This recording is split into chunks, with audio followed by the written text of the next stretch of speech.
Today is second 3rd August 2026. ఈ మధ్య ఒక యాక్సిడెంట్కి ముఖ్యమంత్రి సహాయ నిధి మీన్స్ సీఎంఆర్ఎఫ్ నుంచి డబ్బులు ఇస్తే third party accident accused insurance liabilities ఉంటాయి. వెహికల్ అండ్ కార్ యాక్సిడెంట్ ఎలానో ఫ్యాక్టరీ యాక్సిడెంట్లు కూడా అలానే థర్డ్ పార్టీ అవుతారు. అయితే ఫ్యాక్టరీ యాక్సిడెంట్లు పొల్యూషన్ కంట్రోల్ బోర్డు రిలేటెడ్ అయ్యి ఒకవేళ హజార్డస్ కెమికల్ సాల్వెంట్ బ్లాస్ట్ అయినప్పుడు ఈసీబీ వాళ్ళు అంటే పొల్యూషన్ కంట్రోల్ బోర్డు ఏదైతే వ్యాలిడేట్ చేస్తారో అదే మనకి mortality damages and morbidity environment protection act environment damage assessment రిపోర్ట్లో ఉంటున్నాయి. ఈ విక్టిమ్స్ డేటా హైకోర్టులో అందించాలని పబ్లిక్కి విక్టిమ్కి చాలా తేడా ఉంటుంది. పబ్లిక్ విక్టిమైజ్ అయినప్పుడు పిల్లని పబ్లిక్ ఇంట్రెస్ట్ లిటిగేషన్ అని తీసుకుని సదరు కోర్టు పబ్లిక్ ఫైల్ చేయడానికి తీసుకుంటున్నారు. విక్టిమ్స్ ఫైల్ చేయడానికి వాళ్ళ రైట్స్ ప్రొటెక్ట్ చేయడానికి యాక్ట్స్ ఉన్నాయి. అదే section 12 of NALSA act.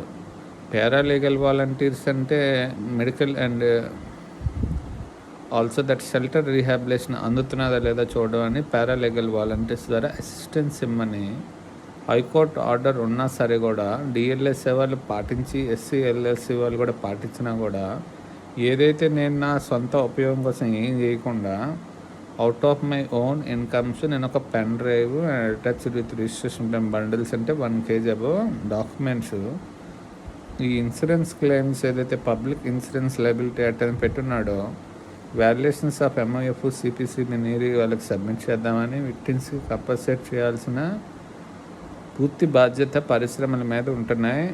CMRF PMRF అసలు కోర్టు రికార్డులు కూడా పెట్టరు.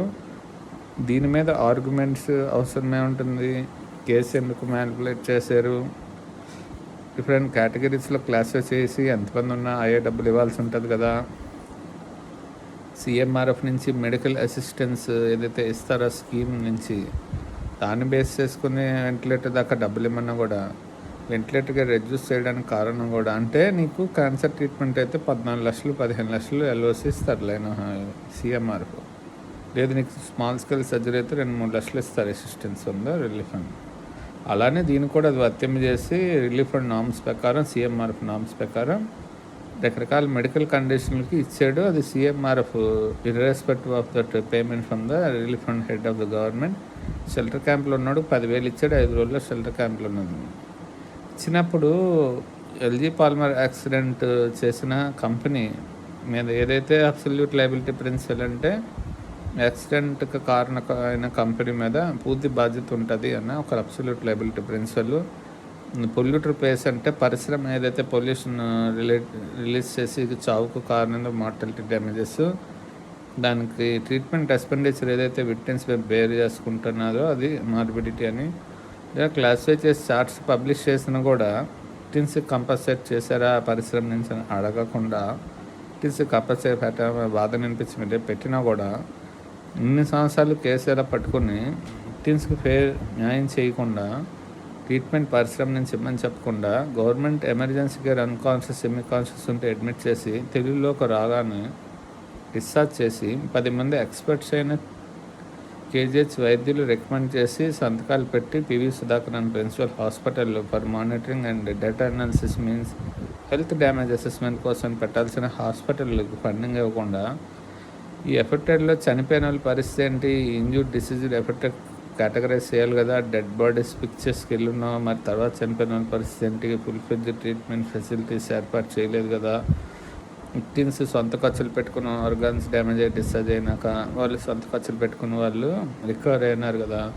ఈ రిజిస్ట్రేషన్ ఆఫ్ హెల్త్కి సంబంధించిన 5 years మెడికల్ మానిటరింగ్కి సంబంధించిన ఖర్చులు అండ్ సిపిసిబి నీరిట్ జూలై 2021 రిపోర్ట్ బేస్ చేసుకుని all the affected families in will be given identity cards and health cards by the government and the expenditure of medical bills will be borne by the unit అన్న ఒక order ఉంటుంది. NGT 6th పాయింట్లో దాన్ని base చేసుకుని families ఏవైతే affected thread zone ఏరియాలోనే ఒక 3,50,000 50,000 corporate social drive CSR కింద ఎల్జీకేమ్ ఇవ్వడానికి ఒప్పుకుంది 24లో.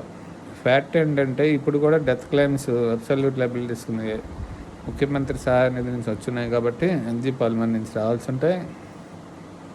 కేటగరైజ్ అయిన ఇంజూర్ 585 మందికి మార్టాలిటీ డ్యామేజెస్లో సగం డబ్బులు ఇవ్వమని అడుగుతున్నారు. పీసీబీ కూడా రికమెండ్ చేస్తున్నారు. And hazardous chemical long term monitoring schedule neglect చేయడం.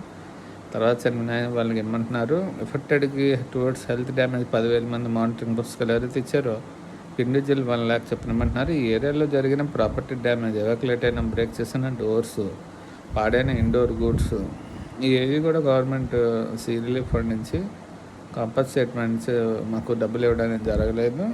అలా ఇచ్చినా కూడా వాళ్ళు తిరిగి తీసుకోవడం లేదంటే ఏం చేయడం అనేది గవర్నమెంట్ వాళ్ళతో సంప్రదింపులు జరగాల్సిన కేసులో మా సంబంధం లేని సబ్జెక్ట్ అయినా కూడా ఈరోజు దాకా హైకోర్టులో కేసు పెండింగ్లో పెట్టించడం తప్పైతే విక్టిమ్స్కి ట్రీట్మెంట్ ఇమ్మని కంటిన్యూస్గానే అప్లై చేసిన victim category section 12 based on court order date 7/9/2020 కూడా రిజెక్ట్ చేయడం అనేది చాలా తప్పని నేను సెంట్రల్ లా మినిస్టర్ని కాంటాక్ట్ అవ్వడం జరిగింది. ఎందుకంటే ఒక చట్టం దానికి అతిక్రమించి దాన్ని ఎన్ఫోర్స్ చేయాల్సిన కోర్ట్స్ వాళ్ళ కోర్ట్ ఆర్డర్ కూడా వాళ్ళు ఫాలో అవ్వకుండా వాళ్ళ కోర్ట్ ఆర్డర్ అంటే 7/9/2020 and section 12 of నల్స్ act as a victim వాళ్ళు రెడ్రెసల్ అడిగినప్పుడు అది కూడా విక్టిమ్ కంటిన్యూస్ ట్రీట్మెంట్స్ ఇవ్వండి, ఈ ఎవిడెన్స్ తీసుకెళ్ళి కోర్టులో ఇవ్వండి, ఈ మానిటరింగ్ ఉందని చెప్పండి అని రెగ్యులర్గా కాంటాక్ట్ అవుతున్నప్పుడు షెడ్యూల్ మానిటరింగ్ పీరియడ్లో విక్టిమ్స్ బాడీ మీద బయలాజికల్ చేంజెస్ వచ్చి గాయాల్లో గడ్డలాగా వచ్చి సొంత ఖర్చులు ఖర్చు పెట్టుకుని రిమూవ్ చేసుకుంటున్నారు అండ్ ఆర్గాన్స్ డ్యామేజ్ రికవర్ అవ్వలేక బాధపడుతున్నారని చెప్తున్నప్పుడు కూడా